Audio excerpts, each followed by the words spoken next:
کہ کس طرح رہنمائی، جیسے کوئی بچے کا ہاتھ پکڑ کے چلائے، مسلمانوں کے پاس ایسی رہنمائی۔ حدیث موجود ہے مشکاۃ شریف میں، اللہ کے رسول صلی اللہ علیہ وسلم نے فرمایا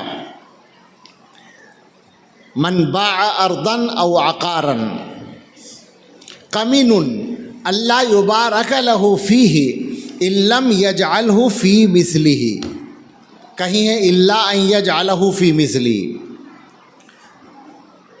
جو آدمی کوئی زمین یا جائیداد بیچے وہ اس کا حقدار ہے، اس کا مستحق ہے کہ اسے برکت نہ دی جائے۔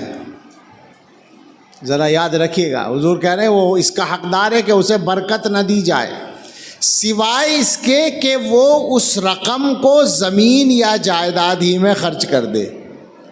زمین بیچی زمین خریدو، جائیداد بیچی جائیداد خریدو تو برکت ہے، ورنہ برکت کا کوئی راستہ نہیں ہے۔ آپ سوچیں مسلمان کہاں کھڑا ہے۔